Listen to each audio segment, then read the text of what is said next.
Olá, está no ar mais um episódio do podcast Se Liga Minas, resultado aí de uma parceria com 6 entidades associativas democráticas com o objetivo de tratar de temas políticos, econômicos e debates relevantes da realidade mineira e brasileira. Como já foi dito aqui, temos um duplo compromisso e responsabilidade de buscar sempre as informações mais corretas e desmontar as fake news, permitindo que as pessoas possam compreender melhor a conjuntura e o momento político e econômico de Minas e do país.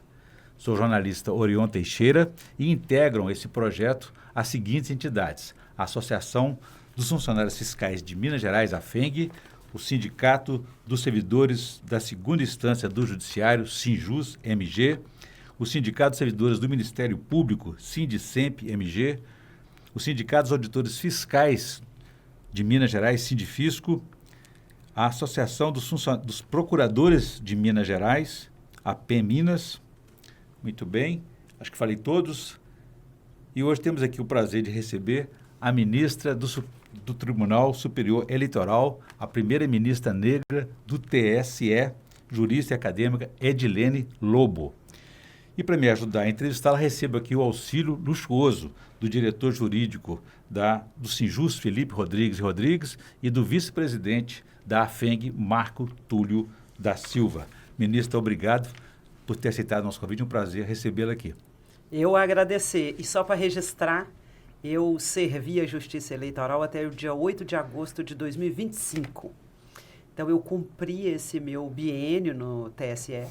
Sou advogada emprestada para a jurisdição eleitoral. Fiquei até agosto.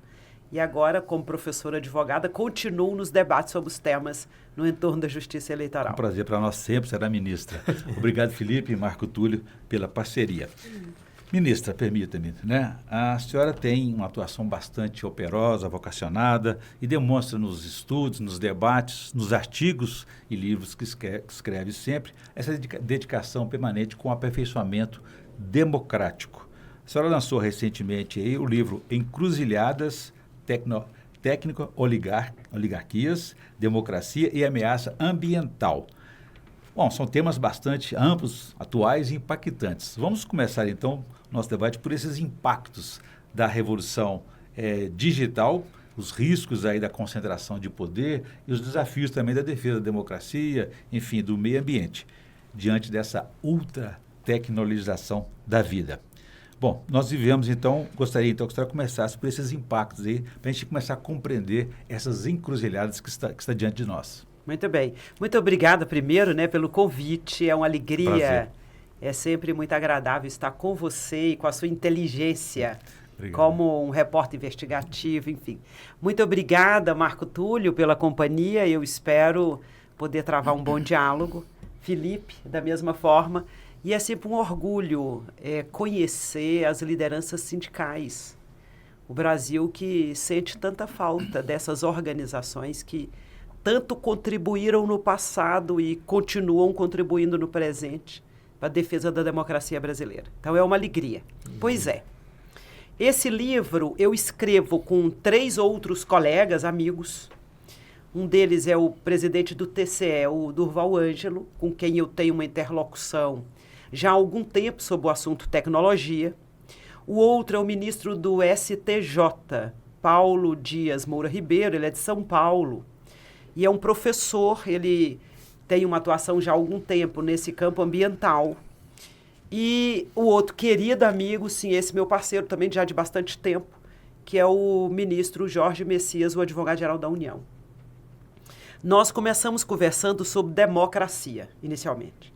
A ideia era como os tribunais, os que se reuniam naquela oportunidade, com integrantes ali, nós fizemos o primeiro encontro no Rio de Janeiro, eu pelo TSE, integrante do TSE, Durval Tribunal de Contas, e o Paulo Dias Ribeiro pelo STJ. E naquele momento nós discutíamos como falar de tribunais defendendo a democracia, que parecia ser um diálogo distante da realidade dos tribunais, como se fossem instituições fora da realidade, inclusive dos embates, dos enfrentamentos democráticos. Assim começa o nosso diálogo. E cada um disse do papel da justiça eleitoral muito mais proeminente, desafiador, porque a primeira grande missão da justiça eleitoral, e faz muito bem, diga-se de passagem, é defender a democracia, e os outros 2 tribunais pareceriam, assim, órgãos técnicos, meio que isentos, meio que apartados desse debate. E naquele momento, esses 2 integrantes, então, registravam que não. Os tribunais de contas têm um papel fundante na defesa da boa aplicação dos recursos públicos, para permitir políticas públicas inclusivas, distributivas, de respeito à participação do povo na gestão pública, e o Superior Tribunal de Justiça, da mesma forma, quando aplica o ordenamento.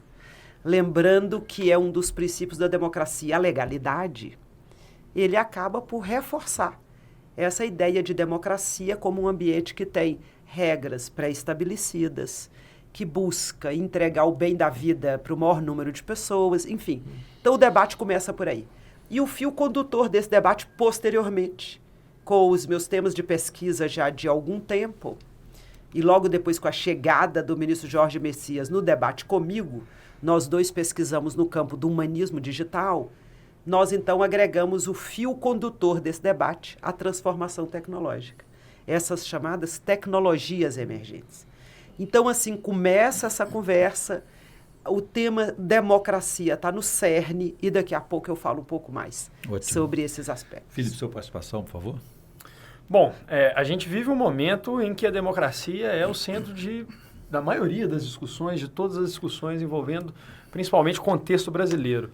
E a gente vive algumas coincidências que talvez podem não ser tão coincidências assim, né? Fator de experiência política americana que tem uma reverberação aqui.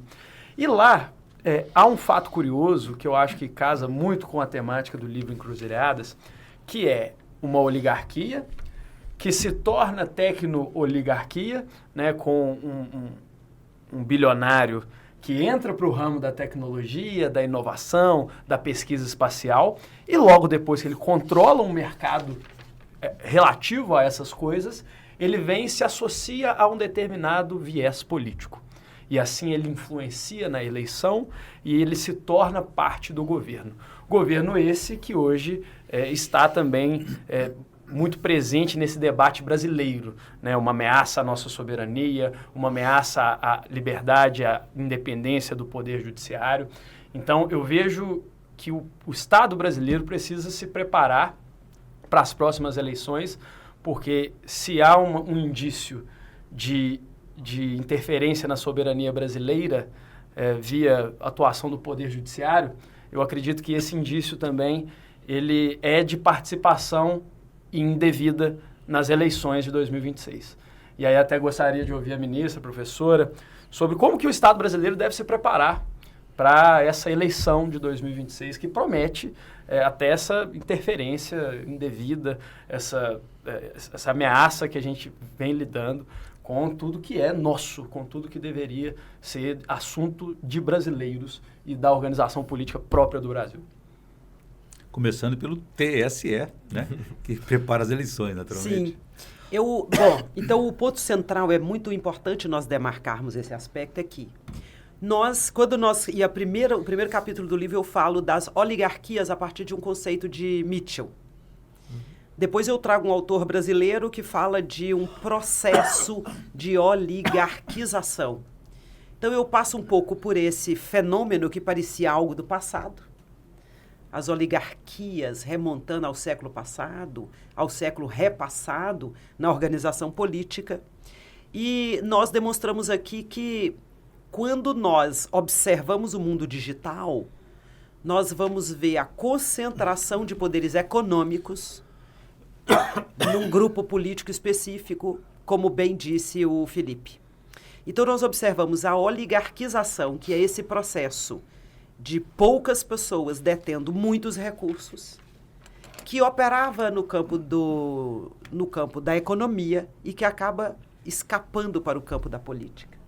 Nesse caso, por isso, o conceito novo que nós oferecemos, coadjuvado, esse grupo ou esses grupos econômicos, coadjuvados pela tecnologia, pela ultratecnologia, porque nós não estamos falando mais das tecnologias do século XIX, XVIII.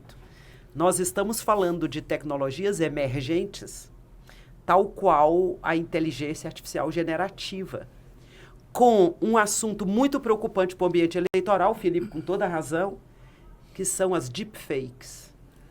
Esse fenômeno de conjugar a tecnologia emergente, como é a inteligência artificial generativa, ao processo desinformacional, é letal para uma boa comunicação pública em busca de selecionar representantes. Homens e mulheres, quero destacar bem. Então, eu vejo que, e nesse ponto, nós temos, felizmente, o Tribunal Superior Eleitoral com organismos próprios do Tribunal Superior Eleitoral, se preparando permanentemente em vigilância contra essa captura da esfera pública pela revolução tecnológica que transferiu todo esse nosso diálogo para o mundo digital. Hoje, basicamente, o debate vai se dar no campo das redes sociais digitais. Por isso que aqui no livro, inclusive, eu falo da chamada alegoria da ágora vazia. Nós aprendemos que a democracia é a ágora, é a praça pública, onde se reúnem todas as pessoas, pretendendo defender seus vários interesses, pontos de vista. Quando nós falamos dessa captura da esfera pública, ou, se não captura, migração da comunicação política pública para o ambiente digital, por isso, então, que eu falo da alegoria da ágora vazia, a ágora, a praça pública, se esvazia de pessoas. E passam a ser perfis no mundo digital. Por vezes, perfis inexistentes. Por vezes, sem pessoas humanas travando bons diálogos. Aliás, num volume muito alto, muito preocupante, os perfis falsos que simulam diálogos com alguma intenção ou má intenção voltada às eleições. Mas eu diria que o Estado brasileiro, a partir do TSE, dizia eu, vem já há algum tempo compreendendo esse processo de tecnologização do ambiente da política. O TSE talvez muito mais aceleradamente, porque é do seu ambiente, é da sua expertise, fazia a gestão, fazia a defesa, julgar as demandas. E eu demarcaria 2018 como o tempo em que nós observamos. 2018 foi uma eleição importantíssima para o aprendizado de como se utilizou, e em alguns casos, como se abusou desse ambiente digital para a comunicação política. E a Justiça Eleitoral sai na frente. Sai na frente, por exemplo, com pactos para o enfrentamento à desinformação, envolvendo as plataformas. Porque elas são fundamentais. Não adianta nós ignorarmos, embora o desejo seja de regulação adequada, o desejo seja de ordenação desse ambiente, isso não se dará apenas e tão somente por uma imposição de uma regra escrita. Ela é fundamental, mas é preciso formar pactos no entorno da defesa da democracia. A Justiça Eleitoral conseguiu isso com algum sucesso desde as eleições de 2020 para cá, envolvendo as plataformas, assinando acordos de cooperação técnica e, principalmente, desenvolvendo organismos internos à própria Justiça Eleitoral como centro de enfrentamento à desinformação, capacitando o seu corpo técnico, a magistratura, envolvendo o Ministério Público. Então, eu diria que a Justiça Eleitoral brasileira, ela dá a receita, sendo singela, me desculpem aí pela figura de linguagem, mas ela dá a receita para tratar esse tema. Ela investe, primeiro, na capacitação do seu corpo técnico para compreender os fenômenos. Ela também cuida de educar, orientar. Então, ela trabalha com elemento pedagógico. Ela cria mecanismos de contenção e, principalmente, julga, ou seja, aplica a lei, a partir de regulações específicas.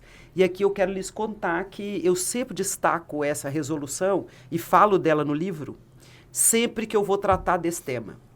O TSE deu mostras de que é possível tratar de regulações específicas desse ambiente. A resolução 23.610 do TSE, atualizada para as eleições de 24, ela dá o comando para o bom uso da tecnologia numa campanha eleitoral, por exemplo. Ela também diz da responsabilidade das plataformas.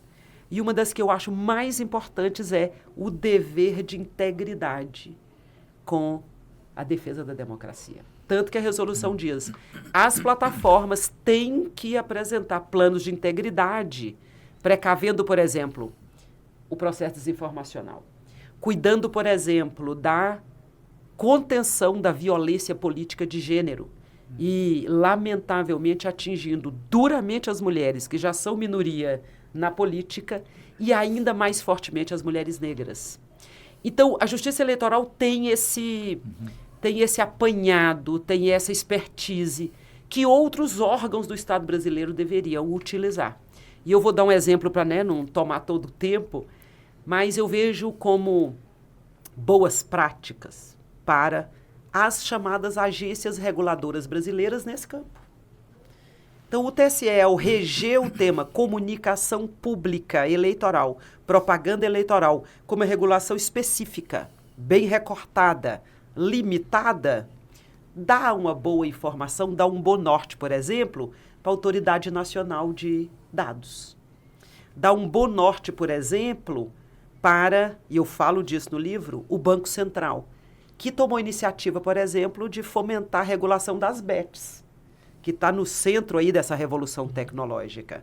Dá comandos para outras agências reguladoras de cuidar em cada campo seu, tratar de buscar fazer contenção do excesso, fazer o controle do mau uso da tecnologia. Porque a tecnologia é crucial para a nossa vida. É crucial, inclusive, para defender a democracia. E no campo ambiental, daqui a pouco eu conto. Muito bem. Muito importante, né, Marco Túlio, para esse papel garantidor das instituições pela democracia, né? Sim. E é muito bom a gente ter a oportunidade, né, de falar também de uma produção, né, de livros, né? A nossa sociedade vive também com relação à questão da tecnologia e da informação muito massiva, né? Essa carência de aprofundamento, né? E isso, a ministra falou sobre a questão de boas práticas, e um aspecto que eu gostaria de ouvir a ministra é sobre a questão da democracia representativa, porque a gente falar de democracia já é algo muito expressivo e significante, mas a gente tem também o desafio de exercitar e vivenciar a democracia representativa. A ministra falou das minorias, das desigualdades, e isso, muitas vezes, nós identificamos nas próprias produções legislativas, nos diversos processos, a carência dessa efetiva demonstração da pluralidade da nossa sociedade, da nossa diversidade, né? Inclusive aqui em Minas, né, a gente tem um retrato bem característico disso. Eu gostaria de ouvir a ministra. Obrigada. Que legal, que intervenção que me emociona, porque os livros são os meus filhos. E quando eu já contei para vocês que eu nasci em Taiobeiras, eu era criança. Taiobeiras não era a pujança que é hoje, era quase que um povoado muito pequenininho. E o meu sonho, Orion, era ser dona de uma banca de revista. Porque eu achava que devia ser a profissão mais maravilhosa do mundo, era morar dentro de um lugar onde você só lesse. A ilusão de uma criança, né? Eu achava que numa banca de revista era o dia inteiro lendo. Olha que profissão maravilhosa. Mal sabia eu como que não é, embora belíssima e Belo Horizonte ainda mantém algumas bancas, né, tradicionais, mas mal sabia eu como que esse trabalho é duro e ainda de muita resistência. Quem tem uma banca de jornais, de revista, ainda são pessoas que acreditam, né, nessa formação das pessoas pelo conhecimento.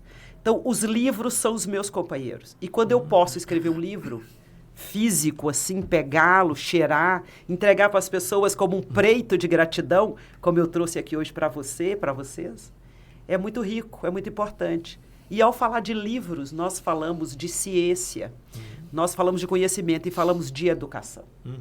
Eu creio fortemente na transformação da vida pela educação deselitizadora. Eu sou a prova disso. Eu digo que minha trajetória mudou quando eu tive acesso à educação de qualidade.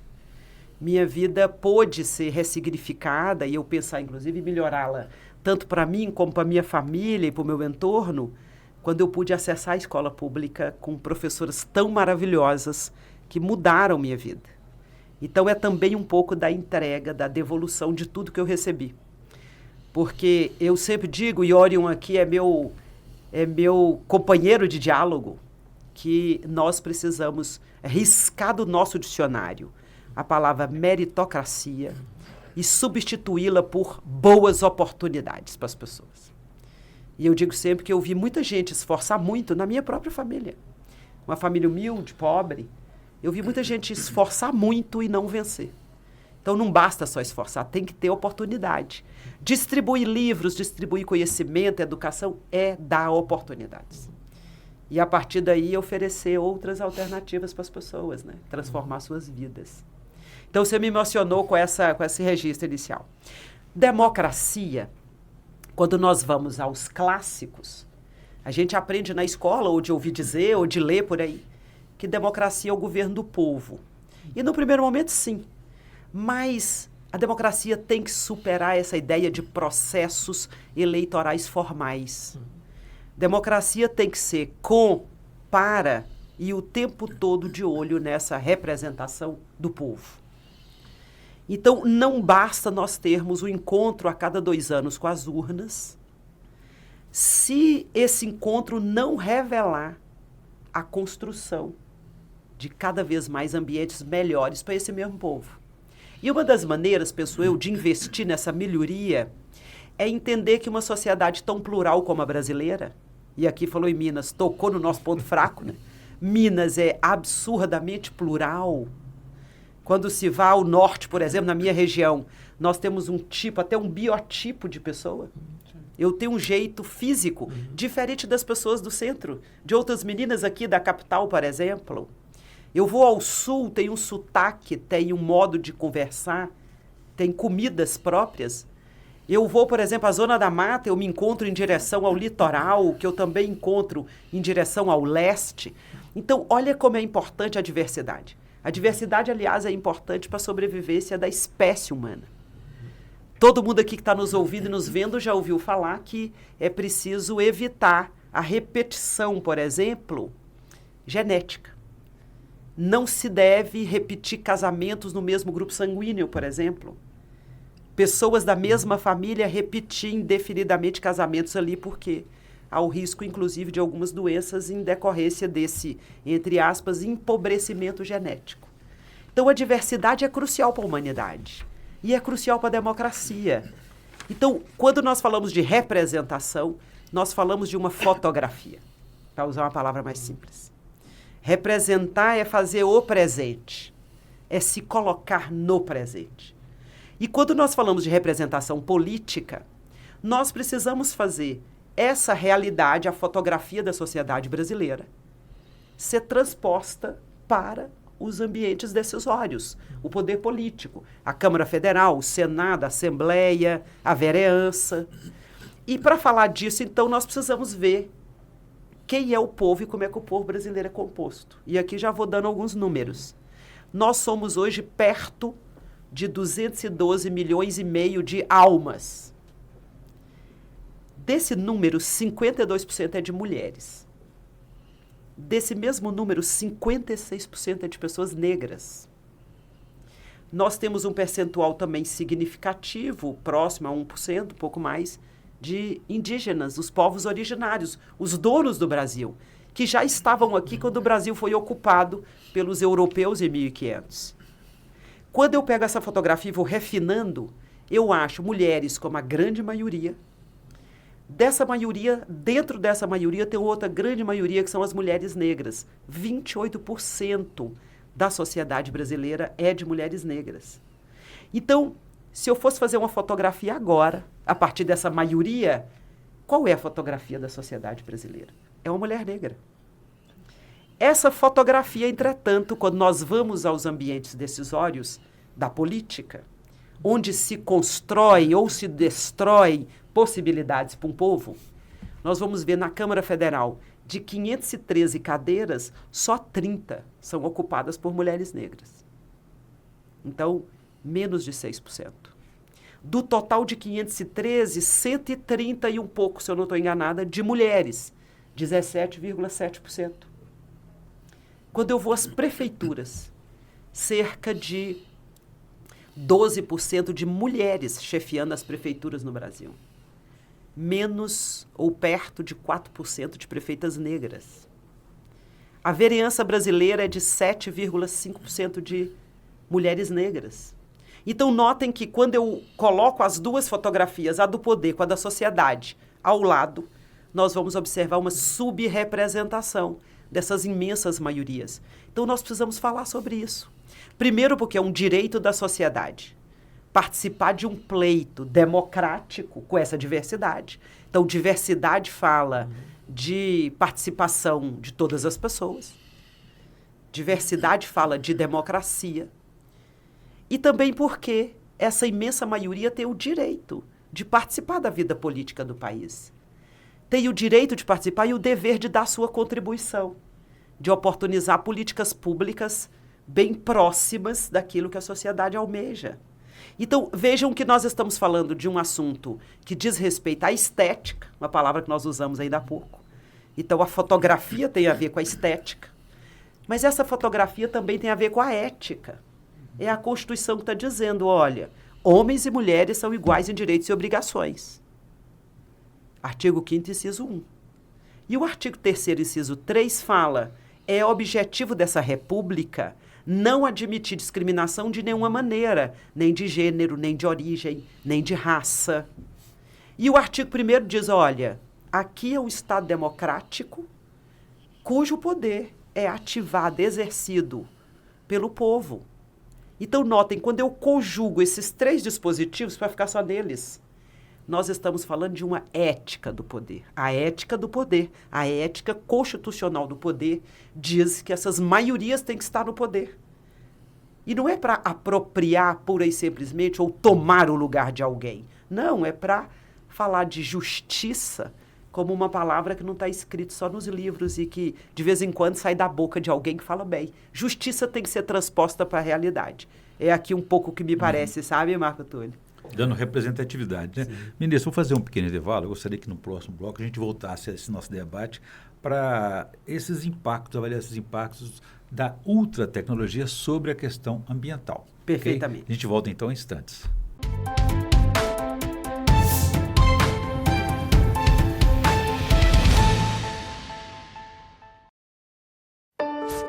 Sonhos cabem no papel, mas podem se tornar realidade. Eles crescem com apoio e investimento no presente. Educação para todos é o que inspira a LBV a buscar um futuro melhor para milhares de crianças e adolescentes. Acredite nesses sonhos, apoie suas realizações. Quando a LBV ligar, diga sim! Dengue, zika, chikungunya e febre amarela urbana são doenças transmitidas por um mosquitinho, o Aedes aegypti. Contra ele, a prevenção é a melhor solução. Vamos eliminar os focos de água parada nos vasos de planta, nos pneus, nos recipientes abertos. E um repelente é sempre bom. Vamos juntos com a LBV. Diga sim à prevenção. Apoio TV Banqueta.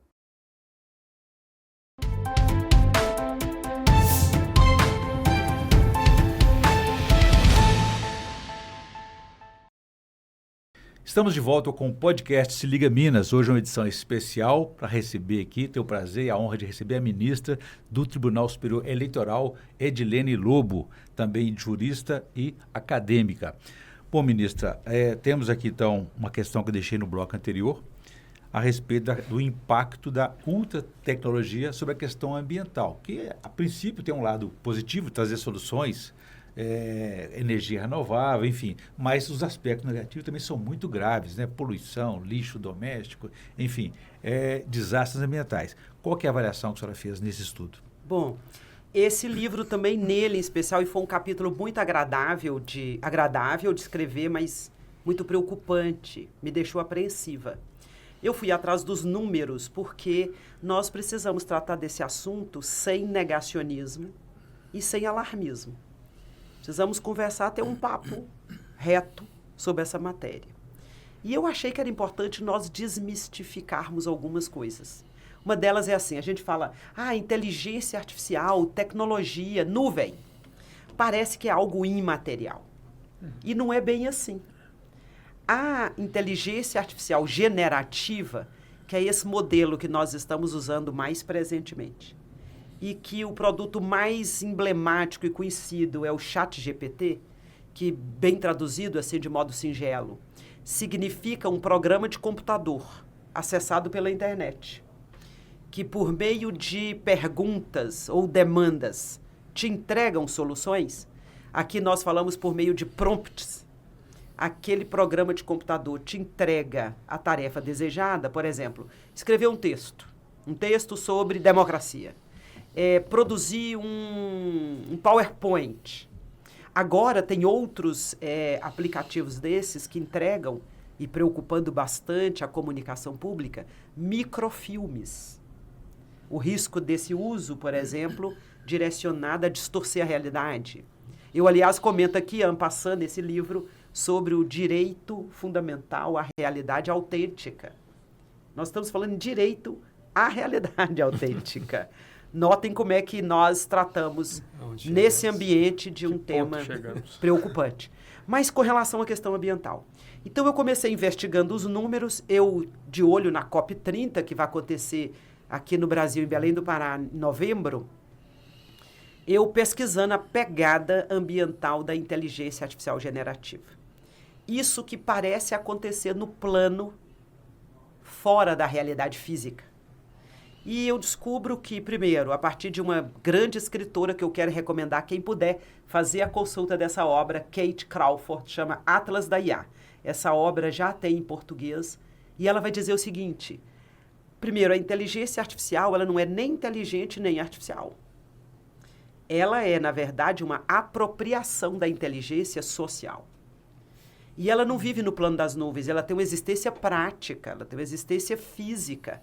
Ela consome muitos recursos ambientais, principalmente água e energia elétrica, sem contar os minerais raros para produzir baterias, para produzir os vários dispositivos eletrônicos, os mesmos que viram lixo e que cada dia mais vêm sendo aposentados, vêm sendo retirados de circulação, digamos assim, para forçar o consumismo. Então, a inteligência artificial generativa, a ultra-tecnologização da vida, que nos fez entregar quase tudo para um programa de computador, ela tem um custo econômico, ela tem um custo para a democracia e ela tem um custo para o meio ambiente. E aqui eu dou um exemplo, singelo. Há outros, eu passo por outras pesquisas para tratar desse tema. Mas, por exemplo, uma pergunta feita a esse programa de computador chamado ChatGPT.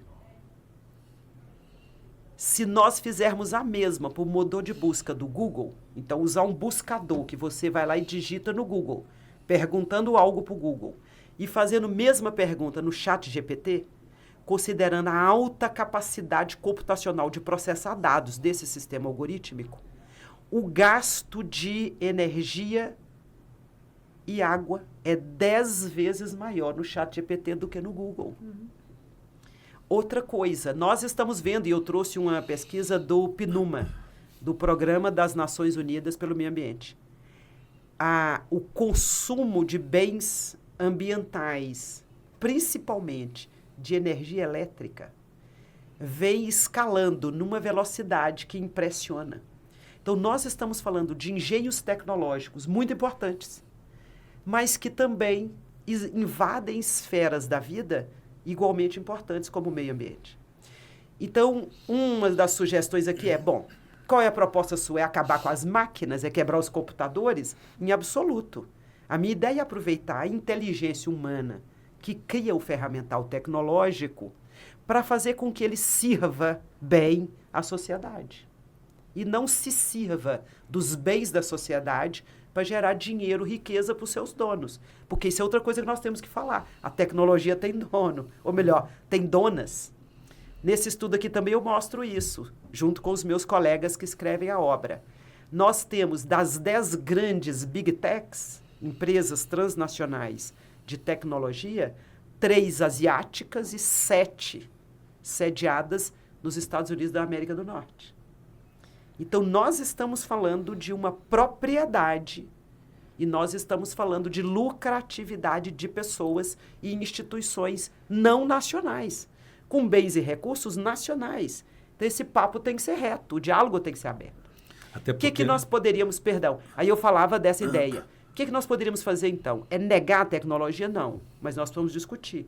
Vai implantar uma solução tecnológica? Um tribunal vai adotar um robô? Como, por exemplo, o Tribunal de Contas de Minas Gerais, e eu conto aqui nesse livro também, junto com o conselheiro que o escreve comigo, tem adotado robôs para facilitar, por exemplo, as auditagens, as auditorias. Vai adotar uma solução tecnológica? Tem que discutir compensação climática. Tem que discutir a pegada de carbono. Vai adotar uma solução tecnológica, que nós sabemos, não esses robôs específicos nessas soluções técnicas, por exemplo, que eu acabei de mencionar. Mas nós sabemos que a tecnologia, no campo da política, por exemplo, tem causado muitos danos à democracia. Porque tem servido de veículo para desinformação, para as milícias digitais. Então, era importante que vai adotar uma solução tecnológica que essas empresas adotem na direção de proteger a democracia, programas sociais de proteção da comunicação pública. Enfim, nós precisamos pensar em compensar. Vai usar? É inadiável? É indispensável? Que é essa outra questão também. Eu acho que nós estamos lidando com algo que é construído. A inevitabilidade. O tempo todo eu ouço isso. Não, vai ter que adotar essa tecnologia. Senão você vai ficar por fora. Você vai ficar fora do mercado de trabalho. A questão é como adotar e o que adotar, né? Porque até a automatização de tarefas simples e até as mais complexas estão sendo envolvidas nisso, né, Felipe? O que você ia dizer? A gente está vivendo a plena revolução tecnológica, né? São várias revoluções que dentro da história humana mudaram o rumo da nossa história. Revolução agrícola, revolução industrial, hoje é a revolução tecnológica. Se nas épocas passadas o modo de produção era influenciado por energia simplesmente, e aí o petróleo ganha a sua relevância, hoje o ouro da sociedade é o dado. E é curioso ver como que o Poder Judiciário, por exemplo, e as instituições brasileiras estão se portando dentro desse contexto. Lá no Tribunal de Justiça de Minas Gerais, por exemplo, acabaram de implementar o Google Workspace como o ambiente de troca de todos os dados internos da instituição. Então, todo servidor tem o seu e-mail vinculado a Google Workspace. E depois de um ataque hacker bem sucedido, que fez incluir um mandado de prisão no banco de dados do sistema do Tribunal de Justiça de Minas Gerais, um mandado de prisão falso, e levantou-se uma discussão a respeito da integridade do sistema, a respeito da fragilidade dos métodos de segurança, resolveram adotar uma ferramenta da Google para autenticar todos os acessos aos sistemas do Tribunal de Justiça. E é preciso perceber que aqui a gente está entregando o nosso ouro para outras instituições. E, notadamente, acho que pouca gente faz essa reflexão, para empresas cujas donas, né, para organizações cujas donas estão no Vale do Silício, cujas donas são daquele mesmo país que hoje ameaça a independência do próprio Poder Judiciário. Será que é isso mesmo que a gente quer? E aí, é importante também a gente lembrar que o Brasil está numa posição de submissão nesse assunto, né? O Brasil hoje se contenta em ser exportador de matéria-prima e ele consome tudo que é tecnológico de outros países, né? Discutindo essas soluções com a administração do Tribunal de Justiça de Minas Gerais, por exemplo, a atitude parece ser: é a Google que eu preciso contratar porque é a que tem, é a opção que tem. E aí eu chamo a atenção para algo que acho que pouca gente pensa. E pouca gente pensa porque hoje a moda é desestatizar. Todo mundo coloca como sugestão, como solução para os problemas que a gente tem, a desestatização das coisas, das soluções, do que a gente precisa para sobreviver. Mas não seria nesse caso, necessário a gente inverter essa lógica e estatizar esse processamento de dados, essas ferramentas tecnológicas que hoje a gente precisa para produzir no Poder Judiciário, nas instituições brasileiras. A gente não deveria ser mais independente e ter uma empresa brasileira estatal de processamento de dados, professor? Bom, esse assunto ele é candente, de fato, e preocupante. Ocorre que essa não é uma realidade só do Brasil, a dependência tecnológica. Eu pude visitar o supercomputador sendo desenvolvido em Barcelona. E eu fiquei muito curiosa, porque quando eu tive notícia do supercomputador, ele veio sob o título de Mare Nostrum. E fiquei sabendo que ele estava sendo desenvolvido numa igreja. E me ocorreu, olha, os novos deuses da tecnologia. Eu vou procurar saber o que é isso. Eu desenvolvo um trabalho em Barcelona, eu faço lá um segundo pós-doutorado e oriento, inclusive, alunas brasileiras estudando lá. E eu, vou lá.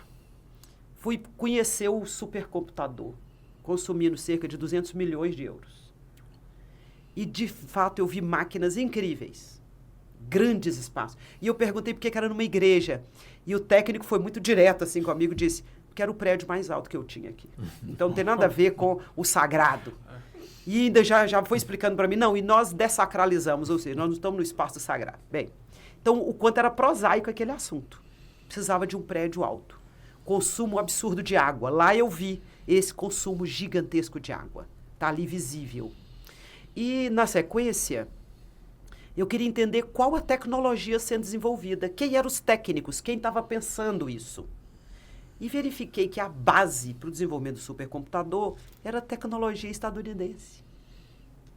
Então, você estava partindo de uma base que é dominada hoje maciçamente pelos americanos do norte, para desenvolver uma tecnologia sua. Não funciona bem. A prazo imediato. Então, eu estou dando um exemplo europeu para dizer que há uma dependência tecnológica no mundo, por várias razões. O Brasil está muito avançado do ponto de vista da adoção de soluções tecnológicas. E eu não sei se é bom ou ruim. Os europeus com quem eu conversei não acharam bom, por exemplo, essa aceleração de soluções tecnológicas no judiciário. Porque falta explicabilidade dessas soluções técnicas. Como é que aquele algoritmo chega a um dado resultado? Eu escutei professores franceses, alemães, estive na Alemanha. A Alemanha não é tecnologizada assim como parece. Os alemães, aliás, têm um hábito que nós perdemos aqui. Talvez por uma engenharia nacional. Para te dizer que nós temos capacidade de desenvolver engenharia nacional, tecnologia nacional, engenharia tecnológica nacional. Depende de uma visão estratégica e depende de grana. Mas então, os alemães, por exemplo, não têm o hábito de usar o cartão de crédito com a frequência com a qual nós usamos. Aqui também pode ser falta de dinheiro. Mas lá é hábito, não há o hábito. As pessoas usam dinheiro, têm dinheiro no bolso. E, naturalmente, eles não têm o Pix, né? Então, o que eu observei? Há uma aceleração da adoção desses métodos tecnológicos aqui. Bem pertinho de nós, na Colômbia, eu acompanho, tem um grupo de pesquisa na Colômbia ligado ao judiciário e eles querem saber o básico, porque eles não têm essa visão do processo jurisdicional tecnologizado. Então, você vê que em porções diferentes do globo, a adoção de soluções tecnológicas são diferentes, mas também observo que é comum essa dependência, digamos assim. Significa, então, que não é um problema só nosso. Há uma concentração, por isso que eu falo das oligarquias tecnológicas, há uma concentração do desenvolvimento dessas soluções tecnológicas no Vale do Silício, onde estão os bilionários do globo. Significa que para você falar de independência tecnológica, além de uma visão estratégica, é preciso ter dinheiro aplicado. É preciso voltar o orçamento público, por exemplo, para as universidades. É preciso fazer com que as empresas invistam na pesquisa, desenvolvam engenhos tecnológicos em parceria com os governos, mas mirando um cliente público, que é um pouco a solução que os americanos do Norte adotaram ao longo do tempo. Então, notem, nós precisamos falar dessas estratégias. O Brasil tem um plano, o PBIA, é o Plano Brasileiro de Inteligência Artificial. O PBIA pensa, inclusive, em data centers verdes, para reduzir essa pegada ambiental da IA. Acho que falta muito ainda para ser desenvolvido, mas é uma boa ideia. O Brasil mostra que, mesmo com a falta de investimento, tem inteligência nacional, por exemplo, que desenvolveu a urna eletrônica. Tem inteligência tecnológica, criou o Pix. Todo mundo está ouvindo falar sobre o Pix. O Pix é uma realidade segura no Brasil, que de A a Z, de ricos a pobres, usam o Pix. É uma tecnologia nacional. Então, é para dizer que, quando você tem visão estratégica, investe e promove, é possível nós sonharmos com uma independência tecnológica. Agora, convenhamos, se você, a cada problema, buscar a solução mais rápida, possivelmente você nunca vai investir numa solução própria, porque demanda ensaio e erro, demanda investir nas pessoas. E aqui já vou emendando com outra questão. Por exemplo, as mulheres na tecnologia. Nós não temos mulheres na tecnologia. A tecnologia desenvolvida no norte global, monofônico, falando inglês, de homens brancos, ricos, não contempla a diversidade brasileira. E está provado, por exemplo, que engenhos tecnológicos aplicados à segurança pública, como o reconhecimento facial, em 3 estados brasileiros, eles falham absurdamente, porque não são treinados para identificar pessoas negras. As pessoas negras e as mulheres nessa tecnologia vindo do norte global, essas pessoas são excluídas. O ambiente tecnológico é inamistoso a mulheres e a pessoas negras. Aí eu digo, falamos ainda há pouco, quando falávamos de democracia, né, Marco Túlio? Sim. Que o Brasil é feito de mulheres e pessoas negras, majoritariamente. Como que você adota soluções tecnológicas que não contemplam essa realidade? Mas volto a dizer que, para isso, tem que investir. Dou um outro número. Das engenharias da inovação e tecnologia no Brasil, apenas 3% das cadeiras nas faculdades são ocupadas por meninas negras. Se você não tiver diversidade, então, primeiro, estratégia, visão estratégica para localizar o campo que você vai investir. Dinheiro, ou seja, política pública tem que ter orçamento. Se não tiver dinheiro, é demagogia, não é política. E ainda mais, precisa servir ao propósito de promover igualdade, de promover diversidade. Então, se eu identifico aqui, na engenharia, nas grandes engenharias da inovação e tecnologia, não tem um grande contingente dessa sociedade que precisa não só se ver representada, como ajudar a desenvolver essas soluções tecnológicas. Então, notem bem que nós precisamos, e por isso eu fiquei tão feliz da gente vir aqui bater esse papo, nós precisamos levar esse papo reto com as pessoas. Quando não os códigos dessa tecnologia identificam ou associam pessoas negras, né, a preconceitos e a outras situações que também não traduzem uma realidade que elas merecem. Marco Túlio, sua intervenção. Pois bem, é muito interessante esse diálogo, né? E eu estava aqui me remetendo a um momento que vivenciamos recentemente, a questão da Covid-19, né? Que, a meu ver, dialoga muito com a questão ambiental, a questão de desequilíbrios, e quando toda a sociedade, né, em uma repercussão, né, em caráter de epidemia, né, causou uma comoção, a sensação era de que vamos ter um salto de aprendizado enquanto seres humanos, enquanto sociedade, e até mesmo do ponto de vista da ciência, que naquele momento a ministra mencionou a questão do investimento nas universidades, nas faculdades. O tempo recorde em que se desenvolveu as vacinas foi fruto, fundamentalmente, de investimento público, ou diretamente ou indiretamente, nas instituições que aquelas pesquisas, né? Mas, na minha perspectiva, passado o momento mais crítico, vários avanços nessas reflexões parecem ter regredido em muito, até em função de vários desses aspectos. Bom, fechando esse parênteses, a questão citada ainda há pouco no nosso debate sobre o artigo 3º da Constituição, né, menciona a questão de uma construção de uma sociedade livre, justa e solidária. Olhando para todos esses dilemas, né, da tecnologia e ambientais, será que nós estamos fazendo jus ao nosso comando constitucional de construção de uma sociedade livre, principalmente justa e solidária, tratando dessa forma esses temas tão relevantes? Eu levanto essa questão para a ministra. Bom, você hoje, Marco Túlio, está me pegando pela emoção. A Covid é um tema que me comove. Eu perdi 2 irmãs na Covid.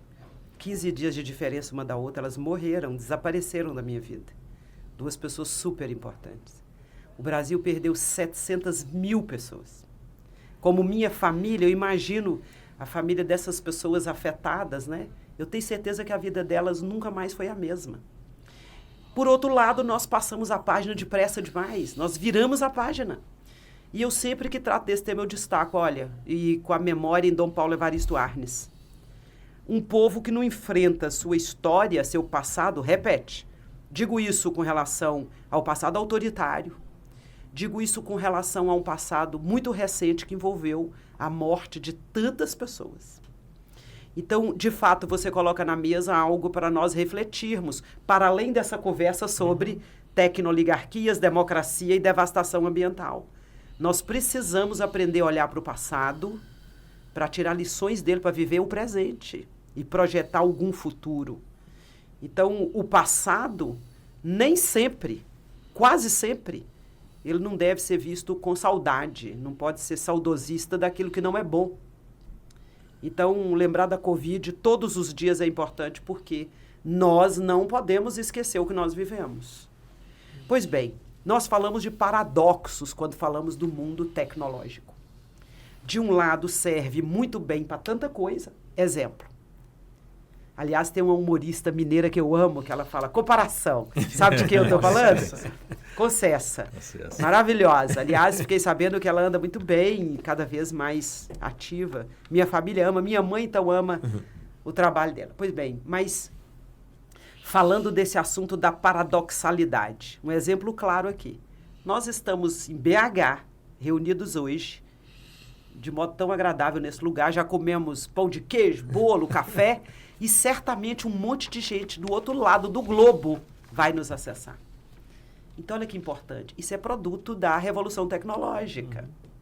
Hoje mesmo, eu vim de Brasília cedíssimo para cá e pude fazer uma teleconsulta. Eu pude acessar uma médica que me atende por meio virtual. Por outro lado, nós estamos vendo, quando falamos de solidariedade, a precarização do mundo do trabalho com a ultratecnologização da vida. Os trabalhadores e trabalhadoras por aplicativo. Grande desafio do Supremo daqui a algum tempo. Penso que do final desse ano e início do próximo. Tem um recurso lá para ser julgado, tema de repercussão geral, que vai ter que tratar disso. Se olhar para a Inglaterra, acha um bom jeito. Se olhar para os Estados Unidos, pode ser que não encontre o melhor resultado. Mas, enfim, nós estamos vendo que, por exemplo, no campo da solidariedade, do mundo do trabalho, a tecnologia de propriedade de poucos tem servido para precarizar. E, olha, a precarização do trabalho desestruturou a sociedade. Em todos os campos, não estamos falando só aqui, na porção sul do globo, não. Essa impactação do mundo do trabalho, esse desmonte da sociedade do trabalho com a tecnologia, isso tem custado agora e custará ainda mais para as sociedades contemporâneas. Porque nós falamos agora mesmo da precarização do ponto de vista da remuneração, do descanso, dos benefícios previdenciários, mas no médio e no longo prazo, nós falamos de um empobrecimento acelerado da sociedade. Então, nesse campo específico, nós vemos a tecnologia desservindo a solidariedade. desmontando a organização dos trabalhadores e trabalhadoras, enfraquecendo o movimento sindical como instituições importantes de mediação da vida da esfera pública. Então, nós vamos ver que, em geral, quando nós falamos da tecnologia apropriada por pequenos grupos trilionários, com ganhos exclusivamente privados, esse é um problema. Agora, se nós pensarmos na tecnologia, e aqui vai um outro autor que eu quero sugerir para o público. Tem um jovem estudioso chamado Lucas Villalta, de São Paulo, e o Lucas diz assim, olha, é possível aproveitar essa experiência tecnológica, mas nós vamos ter que falar de uma replataformização democrática. Nós precisamos falar de cooperativismo para a vida digital. Então, se nós falarmos do mundo do trabalho em especial, falando de solidariedade, nós vamos ver um impacto absurdamente negativo na vida das pessoas. E a construção de fantasias deletérias, como aquela de que, se você for empreendedor de si mesmo, você vai, avançar na vida. Aí eu vejo o menino, as meninas, já mulheres, muitas mulheres, eu vejo os meninos negros montados em cima de uma moto a não sei quantos quilômetros por hora, entregando uma comida que ele nunca vai comer. Isso é empreendedorismo onde? Isso é evolução quando? Então, a depender do campo, nós vamos ver que, de fato, nós precisamos falar, como Lucas Villalta recomenda, de uma replataformização. E pensar em soluções locais, com a tecnologia. Por exemplo, eu já estive, de novo lembrei da Concessa, comparação, eu já estive em outras capitais que têm aplicativos de transporte próprios para aquela cidade. Outro dia, no Espírito Santo, eu descobri um aplicativo regional interno. Pode ser uma boa solução para você usar a tecnologia para compartilhar soluções interessantes para aquela coletividade. De novo, nós precisamos colocar esse debate na mesa, precisamos entender que há um compromisso nessa sociedade, a partir da Constituição, com o povo, com a promoção da humanidade, com essa promessa ainda incumprida de transformar aqui num ambiente de solidariedade, de partilha dos bens fundamentais da vida, de igualdade, de equidade. Então, nós estamos vendo, assim, de fato, é preciso desmistificar esse diálogo. E é preciso conversar com as pessoas de um modo mais singelo também. Aí, parte da academia peca. Porque, por vezes, um diálogo muito erudito não consegue chegar à realidade das pessoas. E você trouxe um exemplo maravilhoso da academia, do mundo da ciência, perto das pessoas. Todo mundo acompanhou o desenvolvimento da vacina para a Covid. Aqui em Minas Gerais, inclusive, soluções maravilhosas. Então, eu acho que, como boa mineira, né, eu não sei de nada, mas eu desconfio de tudo. Como boa mineira, eu desconfio que um primeiro passo é colocar essa conversa assim, igual nós estamos fazendo. Nós precisamos popularizar o diálogo sobre tecnologia e democracia econômica, que é outro tema tão caro para nós. Mas eu vejo um problema, porque a promessa com as tecnologias, principalmente quando nós começamos a acessar o Google há 10, 12 anos atrás, a promessa é de que nós teríamos acesso franco ao mundo, que nós teríamos uma abertura igualitária para outros continentes, que a tecnologia serviria para nos igualar, e nós estamos vendo que, muito antes, pelo contrário. Não há uma partilha dos bens e dos saberes tecnológicos, ao contrário, há uma apropriação, me parece. Tudo bem, ministro. Infelizmente, o tempo conspira contra esse encontro agradável, histórico aqui para o nosso podcast. Essa aula. E nós temos aqui mais 5 minutinhos e eu quero contar com as considerações finais de todos. 1 minuto para você, Felipe, outro para Marco Túlio, e depois a Melissa vai encerrar com grande estilo. Vamos lá. A gente, nesse debate que envolveu muito tecnologia, precisa sempre pensar qual o preço que eu estou pagando em troca da facilidade que a tecnologia entrega e para onde que essa tecnologia está nos levando. Eu acho que hoje a gente pôde debater e fazer um olhar muito lúcido sobre essas duas questões. Eu não acho que as instituições brasileiras também podem se furtar a esse debate, porque a tecnologia vai levar essas instituições para algum lugar também e talvez até furtar delas o papel que elas precisam desempenhar na nossa sociedade. Obrigado, ministra, pela aula, pelo conhecimento, pela participação aqui. E é um prazer sempre estar aqui com vocês, Orion, Marco Túlio, obrigado. E você que nos assiste. Marco. Pois bem, eu vou tocar aqui num ponto que considero muito caro na nossa vida, que é a questão da responsabilidade. E eu digo isso porque essa questão da tecnologia também, os instrumentos, seja do Google, da inteligência artificial, muitas vezes remete a uma certa delegação de responsabilidade. E aí, né, eu falo com todos que nos assistem, para todos nós, que para que a gente possa, na minha perspectiva, avançar, né, em um contexto de evolução, desenvolvimento, precisamos cada vez mais que todos nós sejamos responsáveis das nossas escolhas, nas nossas opções. Eu acho que isso que vai nos construir de forma mais satisfatória, de forma mais colaborativa. Então, é isso que eu gostaria de encerrar, dizendo que foi uma imensa satisfação poder compartilhar com todos aqui esse momento e com aqueles que nos assistem. Muito bem. Ministra, por favor. Eu começo sempre minhas orações com um agradecimento e eu encerro também agradecendo. É muito oportuno poder partilhar com vocês essas inquietações.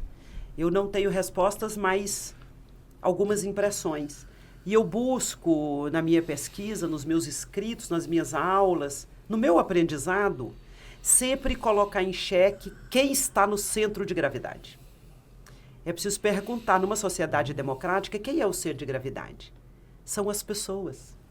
Então, quando nós falamos de tecnologia, nós vamos lembrar que é para elas que a tecnologia serve. A tecnologia tem que ser direcionada para boa comunicação pública, sem desinformação. Tem que ser direcionada, por exemplo, à partilha dos saberes, a possibilidade do acesso à educação de qualidade emancipadora. A tecnologia tem que servir para que nós possamos conectar pessoas no entorno de bons propósitos, e não o contrário, como nós acompanhamos e estamos vendo, né? Essa erosão da esfera pública comunicacional nas democracias, não só no Brasil. Essa agressão ao presente e ao futuro de uma nação, que são as crianças e adolescentes, por exemplo, com o cyberbullying, com o vício em telas, com crianças sendo manipuladas, adultizadas, para gerar dinheiro para quem as explora no mundo digital, dentre outros tantos problemas. Por outro lado, e eu falava de paradoxos, né? Eu vejo grandes possibilidades para a tecnologia se destinar a servir a sociedade. Num outro livro que eu escrevi antes desse, em 2023, chamado Inteligência Artificial e Direitos Fundamentais, meio que fazendo analogia com o tempo da Covid, eu falava que nós precisamos pensar em campanhas de vacinação. E eu falava de vacinação contra a desinformação no mundo digital. E mais recentemente eu ouvi algumas pessoas comentando dessa possibilidade de vacinar a sociedade para se proteger, por exemplo, das fake news. E um dos modos de fazer essa vacina, que eu sugeri lá em 2023, é começar a conversar com as pessoas sobre quais conteúdos são distorcidos no mundo digital. É usar a palavra sem medo para efetivamente orientar, educar e possibilitar dar voz a quem não tem. Então, eu colocaria como minha consideração final, olha, a razão de ser, o sentido disso tudo é a pessoa humana. É nela que nós temos que focar. E você tem razão, Marco Túlio. Nós também, por nossa vez, cada um de nós tem que ter responsabilidade com a outra pessoa. E aqui eu me lembro de uma filósofa maravilhosa, Hannah Arendt. Ela dizia, a autoridade é quem se importa com a outra pessoa. Então, nós precisamos ser essas autoridades, nos importar com as outras pessoas, cuidar do que nós dispersamos pelo mundo digital, cuidar da nossa privacidade, cuidar da privacidade da outra pessoa com quem nós nos relacionamos no mundo digital, não divulgar desinformação, não ser racista, não passar imagem racista, não ser misógino, não ser homofóbico e, principalmente, cuidar de fazer diálogos para dizer, olha, a vida, ela tem que comportar todo mundo, a vida é vasta, né? Cabe todo mundo no mundo. Cabe todo mundo e é preciso que assim seja. Muito bem. Então, que essas possam ser nossas considerações finais hoje e eu espero que a gente volte a se ver aqui. E desejo imensamente que nossas palavras aqui hoje possam gerar algumas reflexões. Até uma outra oportunidade. Será um prazer, ministro. Eu também quero encerrar com agradecimento, agradecer pela presença, pela oportunidade histórica dessa conversa agradável, desse aprendizado, né? Agradecer também aos nossos convidados aqui, os parceiros Felipe, do Sinchus, Marco Túlio Silva, da AFENG, agradecer a ministra do Tribunal Superior Eleitoral, Edilene Lobo, e agradecer a todos que viabilizaram esse projeto. Eu vou até repetir aqui o nome de todos os nossos apoiadores e parceiros, para não cometer nenhuma incorreção. Então, nós temos 6 entidades associativas, democráticas, apoiando esse projeto. A Associação dos Funcionários Fiscais de Minas Gerais, a FENG, o Sindicato dos Servidores do Ministério Público, SINDICEMP-MG, o Sindicato dos Auditores Fiscais de Minas Gerais, SINDIFISCO, o Sindicato dos Servidores da Justiça de Minas Gerais, SEJUSMIG, o Sindicato dos Servidores da Justiça de Segunda Instância de Minas Gerais, SINJUS-MG, e a Associação dos Procuradores do Estado de Minas Gerais, APMinas. Obrigado a todos. Agradecer também a AMIRT e toda a sua equipe que está nos apoiando e viabilizando esse projeto. Se você quiser ver e rever essa entrevista, vá aos nossos canais no YouTube e também nas redes sociais. Muito obrigado, ficamos por aqui e até a próxima.